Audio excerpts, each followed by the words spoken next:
Hello my dear students, क्या हाल चाल। और आज हम एक बहुत ही शानदार टॉपिक लेकर आए हैं एंशिएंट हिस्ट्री से। इंडस वैली सिविलाइजेशन, सिंधु घाटी सभ्यता। इस सभ्यता को हड़प्पा सभ्यता भी कहा जाता है क्योंकि इस सभ्यता की सबसे पहले जिसकी खोज हुई, जिस नगर की, वो हड़प्पा की खोज हुई 1921 में दयाराम साहनी के द्वारा।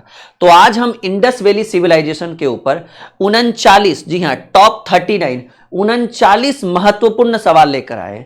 अगर ये 39 सवाल को आप अच्छे से पढ़ लेते हैं तो आप किसी भी एग्जाम में बैठिए, इंडस वैली सिविलाइजेशन में इससे ज्यादा सवाल नहीं पूछा जाता है। ठीक है, तो ये 39 सवाल आपके लिए बहुत ज्यादा इंपॉर्टेंट है। अगर क्लास अच्छा लगे तो वीडियो लाइक और शेयर जरूर करिएगा और चैनल को सब्सक्राइब करिएगा। तो चलिए शुरू करते हैं हम लोग। इंडस वैली सिविलाइजेशन, सिंधु घाटी सभ्यता। देखिए बात थोड़ा बहुत अगर इस सभ्यता की बात की जाए तो इसका जो कालखंड है वो 2350 बीसी से लेकर, बीसी का मतलब हुआ ईसा पूर्व, 2350 बीसी से लेकर 1750 बीसी तक है। कहीं कहीं 2400 बीसी भी रहता है क्योंकि इसकी आयु जो है वो कहीं लिखित नहीं है। ठीक है, जीवाश्मों के द्वारा C14 कार्बन डेटिंग प्रक्रिया के द्वारा जीवाश्मों की आयु का पता लगाया जाता है। तो इस सभ्यता में जो जीवाश्म मिले उसकी आयु का पता लगाया गया, तो उसका एग्जैक्ट टाइम तो दे नहीं सकता है। ठीक है, पूरा पूरा तो बता नहीं सकता है। तो जीवाश्मों की आयु से पता चला कि ये 2350 से लेकर 1750। इससे पहले हमारी सबसे प्राचीन सभ्यता जो थी, भारत की सबसे प्राचीन सभ्यता वैदिक सभ्यता थी, जिसको आर्यों की सभ्यता कहते हैं।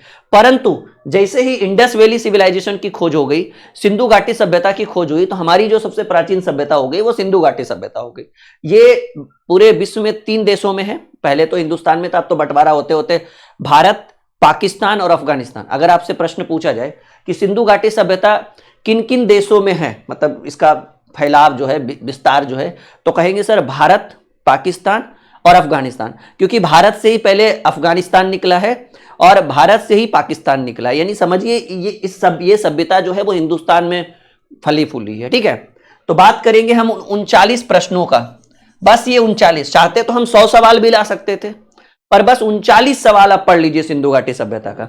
इसके बाद एग्जाम में सवाल नहीं छूटेगा, ये मेरा वादा है। चाहे आने वाली परीक्षा, चाहे वो टीआरई का एग्जाम हो, बिहार, यूपी, एमपी, कोई भी, ठीक है, बिहार पुलिस, बिहार दरोगा, यूपी पुलिस, होमगार्ड, कोई भी एग्जाम हो जहां हिस्ट्री का बोलबाला है, आप बस पढ़ के जाइए 39 क्वेश्चन। इंडस वैली सिविलाइजेशन से सवाल नहीं पूछेगा इससे ज्यादा।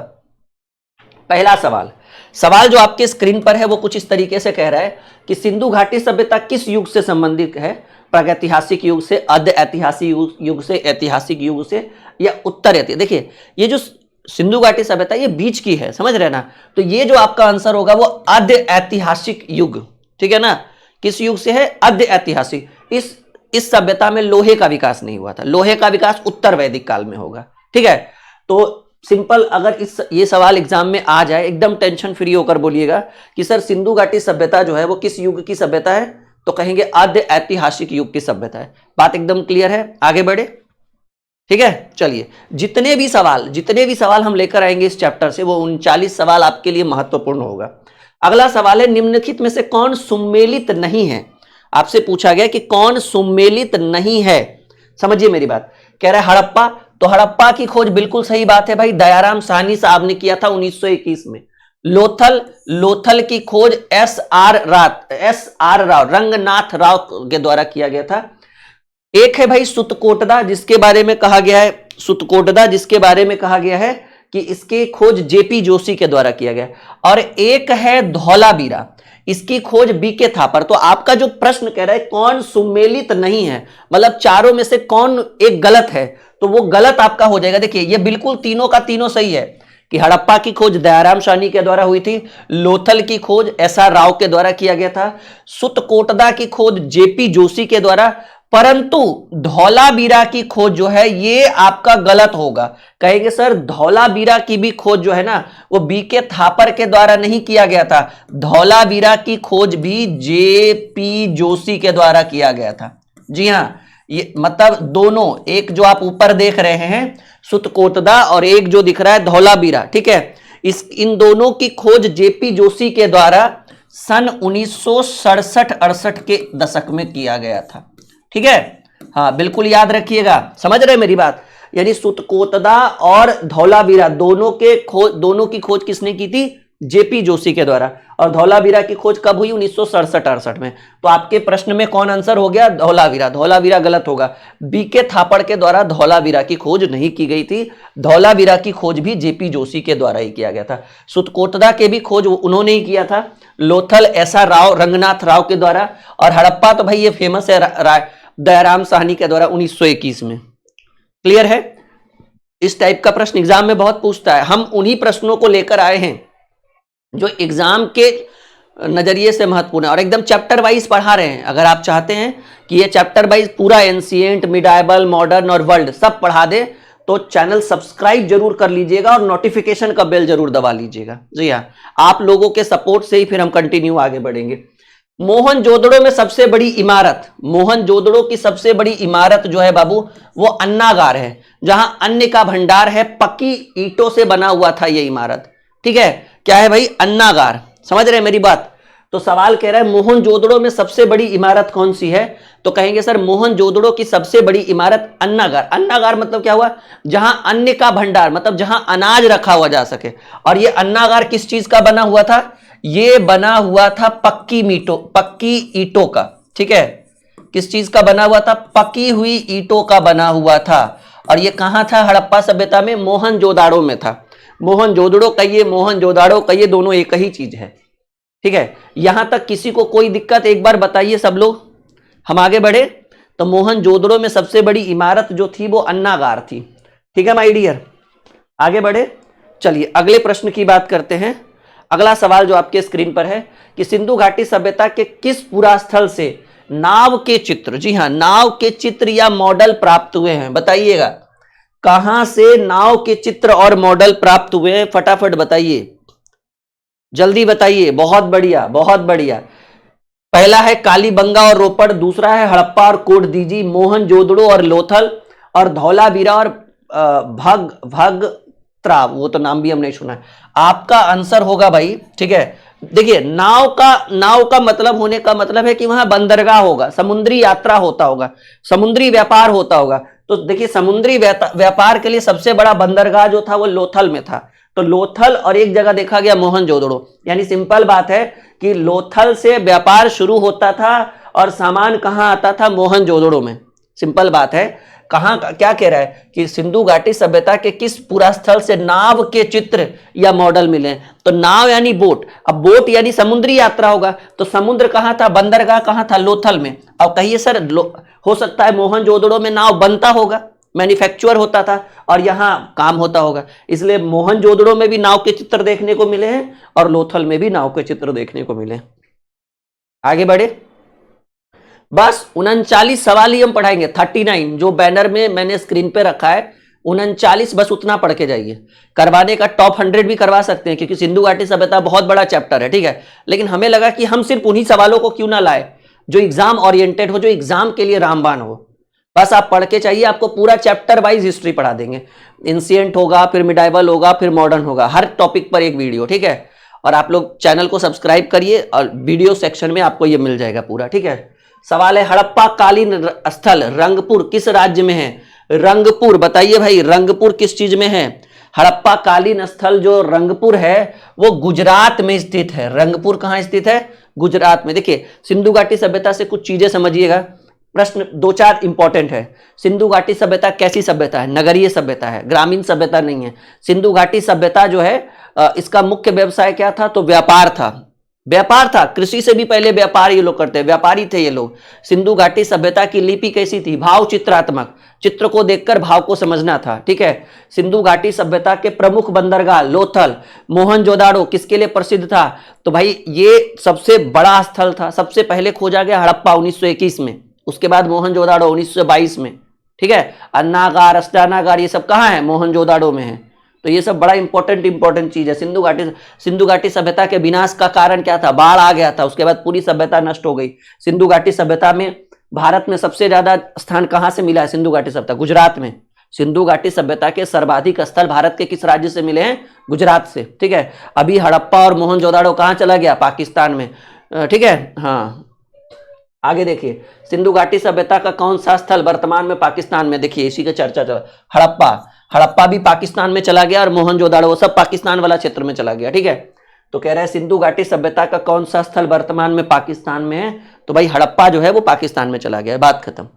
आगे बढ़े, चलिए आगे बात करते हैं। सिंधु घाटी के लोग किसकी पूजा करते थे, तो देखिएगा सिंधु घाटी के लोग जो है ना वो पशुपतिनाथ की पूजा करते थे और मातृ देवी उर्वरता की देवी को बहुत मानते थे, मतलब भूमि पूजन में वो लोग बहुत विश्वास करते थे।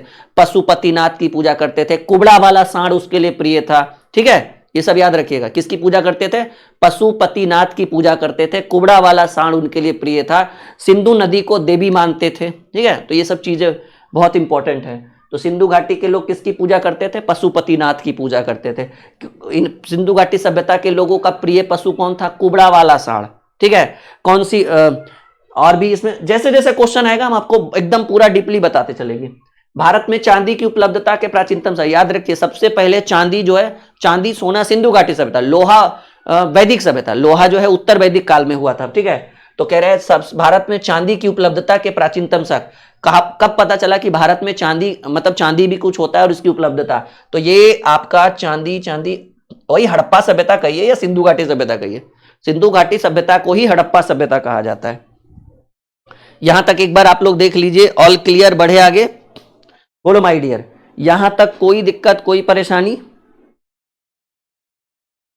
कोई दिक्कत नहीं, क्या बात है, बहुत बढ़िया, बहुत इंटेलिजेंट हो रहे हैं आप लोग। तो सोचिए ये 39 क्वेश्चन के बाद लगता है कि आपको इंडस वैली सिविलाइजेशन में कुछ पढ़ने की जरूरत है, कुछ नहीं। कह रहे सिंधु घाटी के लोग किस धातु से अपरिचित थे, देखिए लोहा, लोहा की खोज जो है ना, लोहा की खोज, लोहे की खोज, तो याद रखिएगा लोहे की खोज जो है वो लगभग में 1400 बीसी के आसपास हुआ था, 1400 ईसा पूर्व में उत्तर वैदिक काल में खोज हुआ था लोहे का, उत्तर वैदिक काल में लोहे का खोज हुआ। और यहीं से जैसे ही लोहा का खोज हुआ, लड़ाई झगड़ा मारपीट कर्मकांड, और उसके बाद पूरा भारत जो है वो 16 महाजनपदों में विभाजित हो गया उत्तर वैदिक काल के बाद। तो याद रखिएगा, कह रहे सिंधु घाटी के लोग किस धातु से अपरिचित थे, मतलब उनको नॉलेज ही नहीं था। कहीं कहीं तलवार दिया जाता है, तलवार भी लोहा का ही बनता है, और कहीं कहीं डायरेक्टली देखिए तांबा सोना चांदी ये सब जानते थे, वो लोग यूज भी करते थे, लेकिन लोहे का इनको ज्ञान नहीं था कि लोहा भी कुछ होता है। और लोहा आज के जमाने में आपको पता है जितना भी इंडस्ट्रियल एरिया है उसमें लोहे की जब लोहा ही नहीं रहेगा तो भाई इंडस्ट्री बनेगा कैसे। अब लोहा का खोज हुआ, देखिए बड़े बड़े इंडस्ट्री बन रहे हैं। तो लोहे की खोज लगभग 14, प्रश्न हो सकता है आपसे पूछ दे कि लोहे की खोज कब हुई, तो कहेंगे सर 1400 बीसी पूर्व, बीसी मतलब ईसा पूर्व, और उस समय कौन सा काल चल रहा था, उत्तर वैदिक काल, ठीक नहीं, उत्तर वैदिक का, वैदिक सभ्यता का दूसरा कालखंड। लोथल नामक स्थान पर निम्नलिखित सभ्यताओं में किसका पतन नगर बन रहा है, लोथल, भाई लोथल सिंधु घाटी सभ्यता का है, ठीक है, लोथल किसका है, सिंधु घाटी सभ्यता का एक प्रमुख बंदरगाह माना जाता है, जहां से समुद्री मार्ग के द्वारा आयात और निर्यात किया जाता था। समझ रहे मेरी बात, आई बात समझ में, एकदम मक्खन। तो Lothal, Indus valley civilization, Sindhu घाटी सभ्यता। हड़प्पा के लोग किस वस्तु के उत्पादन में अग्रणी थे, हड़प्पा के लोग कपास के उत्पादन में अग्रणी थे। हड़प्पा के लोग किस वस्तु के उत्पादन में अग्रणी थे, तो कहेंगे सर हड़प्पा के लोग कपास का उत्पादन बहुत बड़े पैमाने पर करते, कपास सब करते थे, जौ भी करते थे, लेकिन कपास में सबसे ज्यादा, ठीक है। कांस का औजार, देखिए लड़ाई झगड़ा, देखिए सिंपल याद रखिए, सिंधु घाटी सभ्यता में कर्म कांड नहीं था, लड़ाई झगड़ा नहीं था, लोग आराम से एक अच्छी तरीके से अपना जीवन यापन करते थे, बहुत कम लड़ाई झगड़ा होता था। मारपीट तब हुआ जब लोहे का आविष्कार हुआ, ठीक है ना। चलिए भारत का सबसे बड़ा हड़प्पा पूरा स्थल, भारत का, देखिए भारत में लिखना चाहिए, भारत में सबसे बड़ा हड़प्पा पूरा स्थल, वैसे तो सबसे बड़ा मोहनजोदड़ो हो गया नहीं, लेकिन भारत में अगर बात की जाए तो राखीगढ़ी होगा। क्या होगा माय डियर आंसर, राखीगढ़ी, ठीक है, राखीगढ़ी, बिल्कुल सही कह रहे हैं। हाँ, अब प्रश्न आपसे पूछेगा कि ये राखीगढ़ी है कहां, तो राखीगढ़ी है भाई हरियाणा, हरियाणा के हिसार जिले में, हरियाणा के हिसार जिले में। तो यहां पर एक सवाल बन गया, देखिए भारत की बात कर रहा है कि भारत में सिंधु घाटी सभ्यता का या हड़प्पा सभ्यता का सबसे बड़ा पूरा स्थल कौन है, नगर कौन है, तो राखीगढ़ी। ऐसे सिंधु घाटी सभ्यता, मोहनजोदाड़ो सबसे फेमस, सबसे बड़ा हड़प्पा है, सॉरी नहीं, सबसे बड़ा मोहनजोदाड़ो होगा, ठीक है। लेकिन भारत में बात की जाए तो भारत में राखी गढ़ी। बच्चा आजकल कंफ्यूज कर देता है, समझ रहे ना, भारत वाला कोई याद ही नहीं रहता, उसको सीधे या तो हड़प्पा मार देगा ठीक, या तो मोहनजोदाड़ो। आपसे पूछ रहा है भारत में सबसे बड़ा एरिया कौन सा है सिंधु घाटी सभ्यता का, राखी गढ़ी, क्योंकि हड़प्पा मोहनजोदाड़ो तो पाकिस्तान चल गया, तब उससे तो कोई लेना देना रहा नहीं उतना। हाँ, पुरानी चीजें थी, पुरानी यादें हैं, वो पुरानी ही रह जाएगी। सिंधु घाटी के लोग की एक महत्वपूर्ण रचना क्या है, तो देखिएगा, नृत्य करते हुए कांस्य की प्रतिमा, ठीक है, नृत्य करती हुई मूर्ति जो है सिंधु घाटी सभ्यता के लिए बड़ा प्रसिद्ध जग चीज है, ठीक है ना। कह रहे सिंधु घाटी के लोग की एक महत्वपूर्ण रचना किसकी है, तो नृत्य करती हुई कांस्य प्रतिमा, कांस्य की प्रतिमा ये लोग बनाए थे, नृत्य करती हुई। जब सिंधु घाटी सभ्यता की खोज हुई तो वहां पर खुदाई में ये सब मिला हुआ है, नृत्य करती हुई नर्तकी कह दीजिए, मूर्ति कह दीजिए, और कांसे का था ये, ठीक है, तो याद रखिएगा। ये जो हड़प्पा में एक उन्नत जल प्रबंध व्यवस्था के साक्ष्य कहां से प्राप्त हुए हैं, बहुत बढ़िया सवाल है ये, बहुत बेहतरीन सवाल है। हड़प्पा में एक उन्नत जल प्रबंधन मतलब पानी के निकास की व्यवस्था सबसे बढ़िया जो मिला है वो हड़प्पा में धौलावीरा। देखिएगा बड़ा इंपॉर्टेंट है, रटिए एक बार फिर से, हड़प्पा में यानी सिंधु घाटी सभ्यता में उन्नत, देखिए हड़प्पा बोले सिंधु घाटी समझ जाना, इंडस वैली सिविलाइजेशन, उसी को नाम कहा गया हड़प्पा सभ्यता। क्यों? क्योंकि जब सिंधु घाटी सभ्यता की खोज हुई ना तो सबसे पहले हड़प्पा खोजा गया था 1921 में, इसलिए इसका नाम हड़प्पा सभ्यता हुआ, ठीक है। देखिए सिंधु घाटी, इस सभ्यता को सिंधु घाटी सभ्यता इसलिए बोलते हैं क्योंकि इसके अधिकांश शहर जो है वो सिंधु नदी के किनारे बसे हुए हैं, इसलिए इसको सिंधु घाटी सभ्यता कहा दिया। हड़प्पा सभ्यता इसलिए बोला जाता है क्योंकि इसमें सबसे पहला खोजा गया नगर जो था वो हड़प्पा था, तो हड़प्पा सभ्यता हो गया। बात एकदम क्लियर है, ठीक है। बाकी आपको कोई हेल्प चाहिए तो आप इस नंबर पर व्हाट्सअप कर सकते हैं, ठीक है, बिल्कुल हमारी तरफ से आपको पूरी सहायता की जाएगी। तो प्रश्न कह रहा है कि हड़प्पा में एक उन्नत जल प्रबंधन, पानी के निकास की व्यवस्था धौलावीरा में सबसे इंपॉर्टेंट था भाई, सबसे बढ़िया तरीके से बनाया गया था। पता है ना कि हड़प्पा सभ्यता एक नगरीय सभ्यता थी, मकाने जो थी वो पक्की ईंटों के बने होते थे, समझ रहे हैं, सड़कें जो होती थी चौड़ी होती थी, समकोण पर काटती थी, नल निकास, नालियां ढकी होती थी, आजकल अभी भी नहीं ढका होता है, गांव में जाकर देखिए नालियां ढकी होती थी, मतलब सभ्यता एक सभ्य सभ्यता थी, ठीक है। आगे आइए, मोहनजोदड़ो का स्थानीय नाम, मोहनजोदड़ो का कहा गया शाब्दिक अर्थ होता है मृतकों का टीला। मोहनजोदड़ो की जब खोज हुई ना तो एक एरिया में एक जगह मतलब इतना ना सब बरामद हुआ, मतलब हड्डियां ये वो, मतलब एक के ऊपर एक, एक के ऊपर एक, एक के ऊपर एक, ऐसा लगा था कि यहाँ पर लाखों हजारों लोगों को मारकर एक जगह दफनाया गया। इसलिए मोहनजोदड़ो जब इसकी खोज हुई तो इस तरह का एक एरिया मिला है मोहनजोदड़ो में, तब इसलिए इसका नाम पड़ गया मृतकों का टीला, ठीक है। हाँ, तो मोहनजोदड़ो का शाब्दिक अर्थ होता है मृतकों का टीला, ठीक है, क्योंकि इसके एक एरिया में, एक बहुत बड़े एरिया में, मतलब बहुत सारे लोगों को ऐसा लग रहा था कि एक के ऊपर एक रखकर दफना दिया गया है, लाखों हजारों लोगों का मतलब वो मिला है, कंकाल हड्डी जो भी है। सैंधव सभ्यता का महान स्नानागार कहां से प्राप्त हुआ? सिंधु घाटी सभ्यता का स्नानागार हो, अन्नागार हो, ये सब मोहनजोदड़ो से प्राप्त हुआ है, ठीक है। सब कहां से मिला है? अन्नागार मोहनजोदड़ो, स्नानागार मोहनजोदड़ो, लेकिन सबसे बड़ा कौन? अन्नागार। स्नानागार से भी बड़ा अन्नागार। स्नानागार में पानी जल प्रबंधन की व्यवस्था थी, अन्नागार में जल अन्न रखने की व्यवस्था थी, ठीक है। देखिए एक और बेहतरीन प्रश्न आपके स्क्रीन पर, थोड़ा सा हम इसको इधर कर दें, सूची 1 और सूची 2 को मिलाना है, बहुत ही आसान है, करेंगे क्या? देखिए हड़प्पा, देखिए एक फॉर्मूला, एक ट्रिक याद रखिएगा, लोभ में मौसी कंगी हारी, लोभ में, देखिए मैं लिख देता हूं यहां पर, लोभ में मौसी कंघी हारी, लोभ में मौसी कंघी हारी, मैं यहां पर लिख देता हूं, आप अपनी कॉपी में अच्छे से लिखे। लोथल भोगवा नदी पर है, मोहनजोदाड़ो सिंध नदी पर है, कालीबंगा घग्गर नदी पर है, हड़प्पा रावी नदी पर। एक बार फिर से मैं बोल देता हूं, लोभ में मौसी कंघी हारी, कितना बढ़िया शब्द देखने को सुनने को मिला, लोभ में मौसी कंघी, ये कंघी लिखा हुआ है, कंघी हारी। लोथल भोगवा नदी पर है, मोहनजोदाड़ो सिंध नदी पर है, कालीबंगा घग्गर नदी पर है, हड़प्पा रावी नदी पर है। तो हड़प्पा रावी नदी पर होगा, हड़प्पा रावी, अच्छा ये सब तो है ही नहीं दिया हुआ, ठीक है, हड़प्पा रावी नदी पर होगा। उसके बाद जो है पहला का दूसरा हुआ ना, दूसरा का हस्तिनापुर, हस्तिनापुर जो है बाबू गंगा नदी पर है बाबू, हस्तिनापुर क्या है? गंगा नदी पर है, यूपी में हस्तिनापुर गंगा नदी पर है। नागार्जुन कोंड जो होगा वो कृष्णा नदी पर होगा, नागार्जुन कोंड कृष्णा नदी। अब पैठन जो है वो गोदावरी नदी पर है। तो 1 का 2, 2 का 3, 3 का 4 और 4 का 1, तो करेक्ट आंसर बी होगा। ठीक है, ये वाला याद रखिएगा। ये आपका पूरा सिंधु घाटी का लगभग आधा नदी क्लियर हो गया। लोथल, भोगबा, मोहनजोदड़ो, सिंध, कालीबंगा, घग्गर, हड़प्पा, रावी। लोभ में मौसी कंघियारी। चलिए, सिंधु घाटी के लोग विश्वास करते थे, सिंधु घाटी के लोग जो है ना वो मातृ शक्ति में विश्वास करते थे, उर्वरता की शक्ति को, मातृभूमि की पूजा करते थे जी, मातृ शक्ति में बहुत विश्वास करते थे। कुछ भी काम करना होता था भूमि पूजन करवाते थे ये लोग। ठीक है, तो सिंधु घाटी के लोग जो है वो मातृ शक्ति, माता मतलब उर्वरता की देवी को माता मानकर जो है पूजते थे ये लोग। देखिए अभी भी भूमि पूजन होता है, जब मान लीजिए गांव में फसल उपजाए, फसल का महीना रहता है तो पहले क्या भूमि पूजन कराया जाता है। अभी घर भी बनाना होता है तो पहले हम लोग भूमि पूजन कराते हैं। तो मातृ शक्ति अभी भी हमारे लिए है। नहीं, हिंदू में तो है, अब पता नहीं मुस्लिम संप्रदाय का मुझे पता नहीं। रंगपुर, जहां हड़प्पा की समकालीन सभ्यता थी, रंगपुर कहां है भाई? रंगपुर, रंगपुर क्वेश्चन नंबर 19, जल्दी बताइए। तो रंगपुर हमको लगता है पंजाब में नहीं है क्या? उत्तर प्रदेश में तो है ही नहीं राजा। हाँ, रंगपुर सौराष्ट्र में होगा। बड़ा इंपॉर्टेंट सवाल ये भी है। ठीक है, ये सब क्वेश्चन बड़ा कंफ्यूज करता है। रंगपुर, जहां हड़प्पा की समकालीन सभ्यता थी, मतलब हड़प्पा के जैसी सभ्यता थी, वो सौराष्ट्र में थी।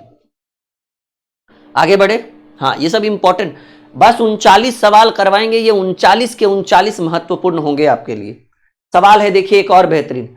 सिंधु घाटी सभ्यता जानी जाती है अपने नगर नियोजन के लिए। मैंने पहले ही बोला था कि इसकी सभ्यता जो थी एक नगरीय सभ्यता थी, ग्रामीण सभ्यता नहीं थी। मोहनजोदाड़ो और हड़प्पा के लिए बिल्कुल सबसे प्रमुख 2 ही नगर फेमस था, बाकी तो सब इंपॉर्टेंट था, लेकिन सबसे ज्यादा दोनों का दोनों पाकिस्तान में चल गया। मोहनजोदाड़ो भी पाकिस्तान में चल गया और हड़प्पा। तो सिंधु घाटी सभ्यता के 2 प्रमुख नगर मोहनजोदाड़ो और हड़प्पा। ठीक है, अपने कृषि संबंधी कार्यों के लिए, बिल्कुल कृषि के लिए बहुत प्रसिद्ध था, और अपने उद्योग के लिए, क्योंकि व्यापार के लिए भी प्रसिद्ध था। तो हमको लगता है कि भाई ये वाला प्रश्न जो होगा वो आपके आई थिंक कह रहा है कि 1 2 3 2 3 4 उपरोक्त सभी हो जाएगा, क्योंकि सिंधु घाटी सभ्यता में कृषि की भी प्रधानता थी। कृषि रहेगा तभी तो व्यापार होगा, क्योंकि इंडस्ट्रियल एरिया तो था नहीं, तो उद्योग भी था, कृषि भी था। ठीक है, व्यापार भी करते थे। और देखिए हड़प्पा सभ्यता का प्रमुख व्यवसाय पहले व्यापार और उसके बाद कृषि। ठीक है, और वही वैदिक में जाइएगा तो पशुपालन हो जाएगा, मुख्य पेशा पशुपालन था। देखिए यही हमारा एप्लीकेशन है, हम इसी एप्लीकेशन पर आपको ये पूरा पीडीएफ जो है, जो भी आपको सॉल्व हो रहा है ना पैनल पर, वो सब हम सेव करके इसमें डाल देंगे। तो ये ऐप आप लोग इंस्टॉल कर लीजिए, प्ले स्टोर में सर्च करिए ड्रीम क्लासेस ऑफिशियल। ठीक है, इसको इंस्टॉल करके रजिस्टर कर लीजिए, और आप ई बुक सेक्शन में जाकर देखिएगा, नोट्स वाले सेक्शन में आपको हम बहुत जल्द सारा चैप्टर वाइज पीडीएफ उपलब्ध करा देंगे। ठीक है, पक्का गारंटी। लाखों बच्चों ने ऐप पर भरोसा दिखाया है, लाखों बच्चों ने ऐप को इंस्टॉल किया है, हजारों बच्चों ने रेटिंग दी है एप्लीकेशन के ऊपर कि सर ये एक बहुत ही शानदार ऐप है। ठीक है, तो आप लोग भी ऐप इंस्टॉल करिए, रेटिंग जरूर दीजिए जब आप ऐप इंस्टॉल करते हैं तो। चलिए, निम्नलिखित में से कौन सा सिंधु घाटी की सभ्यता से संबंधित स्थल नहीं है? कालीबंगा है, रोपड़ है, पाटलिपुत्र। पाटलिपुत्र यानी हमारा पटना जी। पटना कहां से सिंधु घाटी में आएगा? बिहार में सिंधु घाटी सभ्यता का कोई भी ऐसा जगह नहीं है जिसका संबंध बिहार से, गड़बड़ एकदम है। हाँ ठीक है, बिहार से कोई कंसल्ट ही नहीं है सिंधु घाटी का। वो लोग उधर चल गए, हरियाणा, गुजरात, उधर सब वो वाला एरिया है। ठीक है, पंजाब वाला एरिया है। सिंधु घाटी सभ्यता को आर्यों से पूर्व रखे जाने का सबसे महत्वपूर्ण कारण, देखिए सिंधु घाटी सभ्यता जो है, पहले तो भारत की सबसे प्राचीन सभ्यता जो थी वो वैदिक सभ्यता, जिसको हम लोग आर्य सभ्यता कहते हैं, परंतु जब इसकी खोज हुई तो ये उससे भी पुराना निकला। इसका सबसे बड़ा प्रमुख कारण है मृद भाण। मृद भाण का मतलब हुआ मिट्टी का बर्तन। मृद भाण का मतलब क्या हुआ बाबू? मिट्टी का बर्तन। मतलब इस काल में जो बर्तन यूज होता था वो मिट्टी का बर्तन यूज होता था। तो जब इस सभ्यता की खोज हुई तो सभ्यता में जो मिट्टी के बर्तन मिले उसको ये पता लगाया गया कि ये कब बनाया गया है, इसकी आयु कितनी है, कितने वर्ष पुरानी है। तो पता चला कि तो भाई 2300-2400 ईसा पूर्व बनाया गया इसको। तो कहा रही है तो वैदिक सभ्यता से भी पुरानी है। तो सिंपल याद रखिएगा कि सिंधु घाटी सभ्यता को आर्यों से भी पूर्व रखे जाने का मतलब सबसे प्राचीन सभ्यता। सीधे सीधे अगर आपसे कोई पूछे ना कि सिंधु घाटी सभ्यता हमारी सबसे प्राचीन सभ्यता, इसका सबसे बड़ा प्रमुख कारण क्या कहेंगे? सर मृद भाण। मृदभांड मतलब मिट्टी के बर्तन। जब इसमें मिट्टी के बर्तन की खोज हुई, मतलब जब मिट्टी के बर्तन को इसमें पता लगाएगा जीवाश्मों की आयु के द्वारा, तो पता चला ये तो 23-24 साल पुराना मिट्टी का बर्तन है, तो हो गया हमारी पुरानी सभ्यता। ठीक है, और वैदिक सभ्यता तो 1500 से 600 तक ही है। ठीक है, ईसा पूर्व में। मोहनजोदड़ो एवं हड़प्पा की पुरातात्विक खुदाई के प्रभारी। ठीक है, तो मोहनजोदड़ो और हड़प्पा सर जॉन मार्शल के नेतृत्व में ये सब हुआ था। और खोज किसने किया था? दयाराम साहनी ने। ठीक है, मोहनजोदड़ो एवं हड़प्पा की पुरातात्विक खुदाई के जो प्रभारी थे वो सर जॉन मार्शल साहब थे। कौन थे? सर जॉन मार्शल साहब थे। अगले प्रश्न की बात करें, देखिए इधर इस बार थोड़ा सा वो कटेगा तो कटेगा, लेकिन इधर देखिए 24 नंबर में मांडा। मांडा बाबू जम्मू कश्मीर में है। ठीक है, एकदम सबसे हड़प्पा सभ्यता का सबसे उत्तरी एरिया मांडा हो जाएगा। ठीक है, उत्तर यानी ऊपर। दैमाबाद, बोलिएगा क्या होगा इस प्रश्न का उत्तर? क्वेश्चन नंबर 24, जल्दी बताइएगा एकदम। पहला का 3, दूसरा दैमाबाद महाराष्ट्र में है। चलिए, ज्यादा दिमाग लगाने की जरूरत नहीं है। दैमाबाद महाराष्ट्र में। कालीबंगा राजस्थान और राखीगढ़ी हरियाणा, वो तो गया भाई, राखीगढ़ी हमारा सबसे पुराना है। तो 3 का 1 और 4 का 2, 4 का 2 बिल्कुल। तो हमको लग रहा है 1 का 3, 2 का 4, 3 का 1, 4 का 2, बिल्कुल करेक्ट आंसर सी होगा। मांडा जम्मू कश्मीर में है, सबसे उत्तरी एरिया होगा हमारा इंडस वैली सिविलाइजेशन का। दैमाबाद महाराष्ट्र में है, कालीबंगा राजस्थान और राखीगढ़ी हरियाणा। अभी थोड़ी देर पहले इसके ऊपर चर्चा हुआ था। ये सी नंबर आपके प्रश्न का उत्तर है। सारे के सारे प्रश्न इंपॉर्टेंट ही लेकर आए हैं, फालतू हम लाए ही नहीं है। फालतू की हमारे यहाँ जगह ही नहीं है भाई, हमारे यहाँ समय भी नहीं है हम फालतू सवाल लेकर आए। हम चाहते तो इंडस वैली सिविलाइजेशन पर टॉप 100 क्वेश्चन करा सकते थे, बच्चा खुश, सर 100 क्वेश्चन लाए हैं, क्या फायदा जब एग्जाम के लिए उतना इंपॉर्टेंट ही नहीं है। तो सिर्फ उन्हीं को लेकर आए जो मुझे लगा कि हाँ ये बढ़िया है, मुझे ये करवाना चाहिए, हम वहां से लेकर आ गए। हड़प्पा संस्कृति के संदर्भ में शैलकृत स्थापत्य के प्रमाण कहां से मिले हैं? ठीक है, शैलकृत स्थापत्य। ठीक है, हड़प्पा संस्कृति के शैलकृत स्थापत्य मतलब क्या हो जाएगा एक तरह से? बहुत बढ़िया सवाल है ये। शैल मतलब चट्टानों से कुछ बना हुआ सामान होता है, तो वो सब चीज धौलावीरा में मिला था, याद रखिएगा। ठीक है ना, ये भी बढ़िया सवाल है। हड़प्पा संस्कृति के संदर्भ में शैलकृत स्थापत्य के प्रमाण धौलावीरा से मिले हैं, बात एकदम क्लियर है। ठीक है, अगला सवाल, भारतीय उपमहाद्वीप में सबसे पहले खोजा गया नगर निम्नलिखित में कौन सा? सबसे पहले हड़प्पा की खोज हुई थी, सबसे पहले हड़प्पा की खोज हुई थी 1921 में। किनके द्वारा? दयाराम साहनी के द्वारा, दयाराम साहनी के द्वारा। फिर अगले साल 1922 में मोहनजोदड़ो की खोज की गई थी। ठीक है, 1922 में मोहनजोदड़ो, 1921 में हड़प्पा। तो आपके प्रश्न का उत्तर क्या हो जाएगा? हड़प्पा हो जाएगा। यहां तक किसी को कोई दिक्कत, कोई परेशानी? चलो अगला प्रश्न, हड़प्पन स्थल सनौली के उत्खनन से क्या प्राप्त हुआ है? बताइएगा जरा। बहुत बढ़िया सवाल है, बहुत बेहतरीन सवाल है। एक जगह का नाम है सनौली, अब ये कहाँ है आई थिंक मुझे भी ठीक से कंफर्म नहीं है, लेकिन जब सनौली का उत्खनन हुआ था ना, तो मानव का बहुत बड़े पैमाने पर समाधान मिला था, मतलब सब जिसको बोलते हैं मानव समाधान, यानी मनुष्य का सब मिला था बहुत बड़े पैमाने पर। कहाँ? सनौली में। ठीक है, हो सकता है ये TRE 4 के लिए, TRE 5 के लिए इंपॉर्टेंट हो। तो हम देखिए, हम जो है ना पूरे उन एग्जाम को लेकर चल रहे हैं जिसमें GS की महत्ता हो। जैसे अभी देखिए, अभी यूपी में आया है यूपी होमगार्ड, UPSI, बिहार में आया है बिहार पुलिस, बिहार दरोगा, BPSC TRE। ठीक है, और GD, SSC GD, साथ ही साथ रेलवे, डिफेंस, और उसके साथ साथ ऑल ओवर इंडिया जितने भी स्टेट हैं, बिहार, गुजरात, महाराष्ट्र, हरियाणा, पंजाब, सबको लेकर चल रहे हैं। लेकिन जिसमें GS की सबसे ज्यादा वेटेज हो। सिंधु घाटी सभ्यता की खोज करने में जिन 2 भारतीयों का नाम है, तो देखिए सिंधु घाटी सभ्यता अभी अभी तो हम कर रहे थे दयाराम साहनी, और उसके बाद राखलदास बनर्जी, क्योंकि राखलदास बनर्जी ने 1922 में मोहनजोदाड़ो की खोज की थी और दयाराम साहनी ने 1921 में हड़प्पा की खोज की थी। 1921 में हड़प्पा, ठीक है, और 1922 में मोहनजोदड़ो। तो ये दोनों व्यक्ति बड़े फेमस निकले, एक एक कर करके एक एक साल के अंदर 2 बड़े बड़े स्थलों को खोज डाला। अरे वो तो अलग बात है, 1947 में हड़प्पा और मोहनजोदड़ो पाकिस्तान में चला गया, वो तो अलग बात है, लेकिन खोजा गया किसके लिए? हिंदुस्तान के लिए, भारत का दिल था ये। तो कह रहा है कि 19 व्यक्ति सिंधु घाटी सभ्यता की खोज करने में जिन 2 भारतीयों की मुख्य भूमिका थी वो थी राखलदास बनर्जी, इन्होंने खोज कर दिया कि इनका 1900 पहले इन्होंने खोजा, दयाराम साहनी ने 1921 में हड़प्पा की खोज की, अगले साल 1922 में राखलदास बनर्जी साहब ने मोहनजोदड़ो की खोज कर दी, दोनों फेमस हो गए। ठीक है, तो प्रश्न हो गया पहला। वस्त्रों के लिए कपास की खेती का आरंभ, कपास जो है वो भारत की देन है भाई, कपास की खेती का आरंभ जो है वो भारत में हुई थी। ठीक है,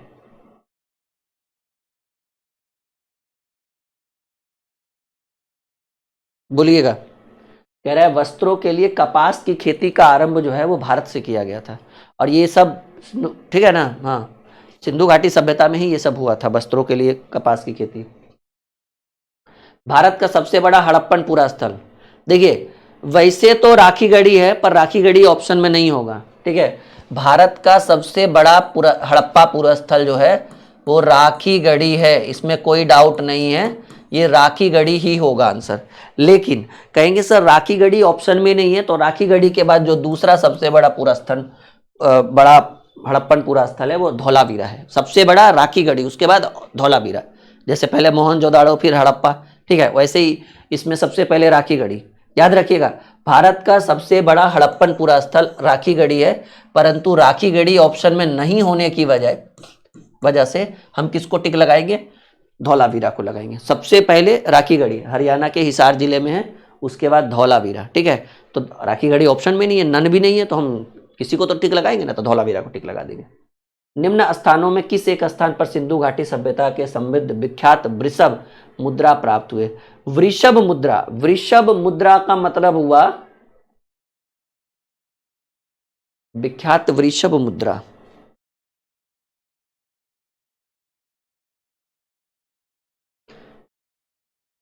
कह रहा है कि निम्न स्थानों पर किस एक स्थान पर सिंधु घाटी सभ्यता से संबंधित विख्यात वृषभ मुद्रा प्राप्त हुआ?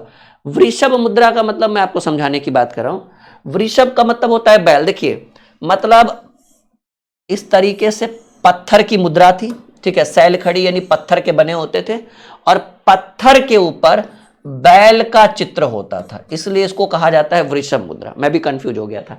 तो वृषभ मुद्रा जो है वो मेन रूप से आपको ज्यादा जो मिला था वो आई थिंक मेरे हिसाब से मोहनजोदाड़ो में मिला था। अब वृषभ मुद्रा मतलब समझे, सैल खड़ी यानी पत्थरों क्वार्ट्ज के बने होते थे, पत्थर के बने होते थे, और पत्थरों के ऊपर किसका अंकन होता था? बैल का अंकन होता था, और इसी को हम लोग कहते हैं वृषभ मुद्रा। और ये वृषभ मुद्रा मेन रूप से मोहनजोदाड़ो से मिला है। ठीक है, चलिए, निम्नलिखित में से किस पशु का अंकन हड़प्पा संस्कृति के मुहरों पर नहीं है? बैल, हाथी, घोड़ा, भेड़, जल्दी बताइएगा किसका अंकन नहीं है। देखिए बैल का तो अभी अभी चर्चा हुआ, घोड़ा, हाथी का भी है, भेड़ का भी है, लेकिन घोड़ा का कोई अंकन नहीं देखने को मिला है। तो कह रहे हैं निम्नलिखित में से किस पशु का अंकन हड़प्पा संस्कृति के मुहरों पर नहीं है? घोड़े का कोई अंकन नहीं। बैल तो भाई वैसे भी कुबड़ा वाला सांड है, बैल है, ये सब फेमस था सिंधु घाटी सभ्यता में। तो किसका नहीं है? घोड़ा का नहीं है, बाकी सबका, भेड़, हाथी, बैल सबका है।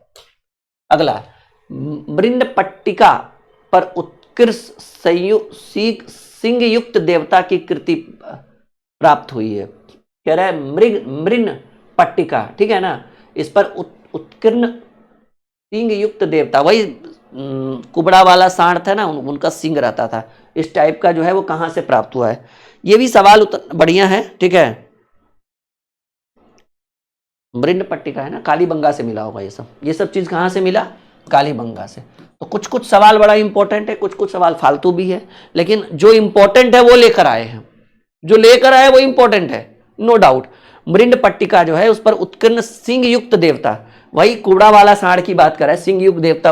अब सिंह किसका रहेगा? जानवर ही के रहेगा ना, और कुबड़ा वाला सांड जो है वो प्रिय था, पूरा प्रिय देवता माना जाता था। लेखन कला की उचित प्रणाली विकसित करने वाली सर्वप्रथम प्राचीन सभ्यता कौन सी थी? बताइए। तो याद रखिएगा कि लेखन कला जो है वो लेखन कला का विकास हुआ सुमेरियन सभ्यता में, सुमेरिया सभ्यता।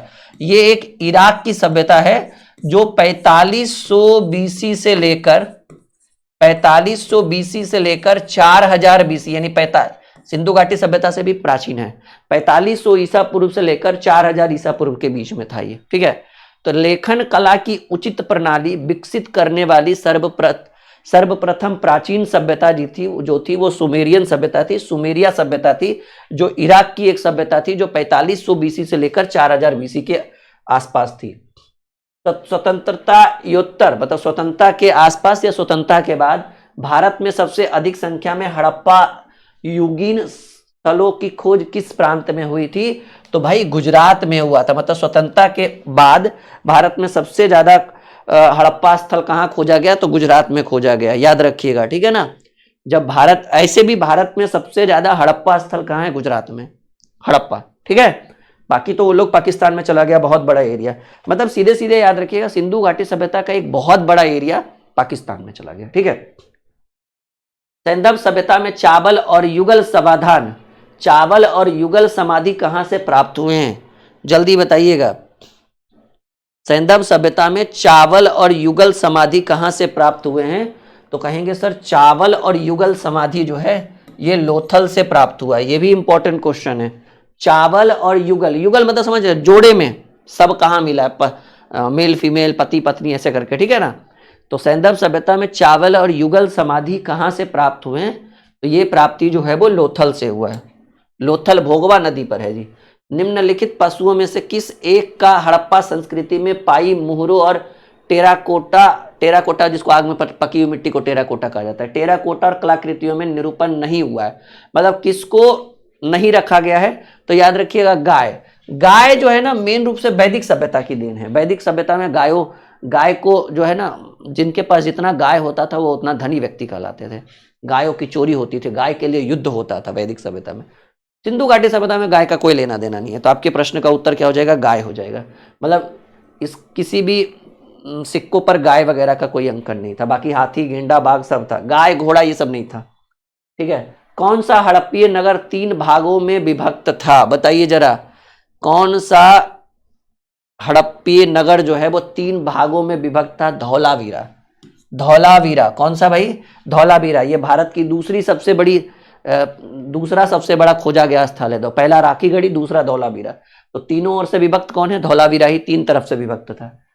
मोहनजोदड़ो से प्राप्त योगी की प्रतिमा के निकट कौन कौन से जानवर का चित्रांकन था? बताइएगा जरा। कह रहा है मोहनजोदड़ो से प्राप्त योगी की जो प्रतिमा थी, एक योगी थे, उसके चारों तरफ जो है कौन कौन से जानवर का चित्र था? तो ये पहला नंबर ऑप्शन होगा, गैंडा, भैंसा, हाथी, व्याघ्र और हिरण, ठीक है। तो ये 39 सवाल आपके लिए इंडस वैली सिविलाइजेशन का सबसे महत्वपूर्ण सवाल था। अगर ये क्लास अच्छा लगा तो लाइक और शेयर जरूर करिएगा। हम पूरा एंशिएंट, मिडाइवल और मॉडर्न सबके ऊपर एक एक वीडियो लेकर आएंगे। लगभग 50-60 क्लास जाएगा आपका। लगभग वही आधे घंटे, 35 मिनट, 40 मिनट की वीडियो रहेगी, जिसमें हर चैप्टर से कहीं से 20 सवाल, कहीं से 30 सवाल, कहीं से 40 सवाल, इंपॉर्टेंट रहे तो 50 भी लेकर आएंगे, ऐसे कर करके। तो बस आप लोगों का सपोर्ट चाहिए। ज़्यादा से ज़्यादा लोगों तक क्लास को शेयर करिए। चैनल अगर आप नए हैं, अभी तक सब्सक्राइब नहीं किया तो कर लीजिए। हमारा एक और भी बहुत बड़ा चैनल है, ड्रीम कॉम्पिटिटिव क्लासेस, जिसमें 1.5 मिलियन बच्चे हैं।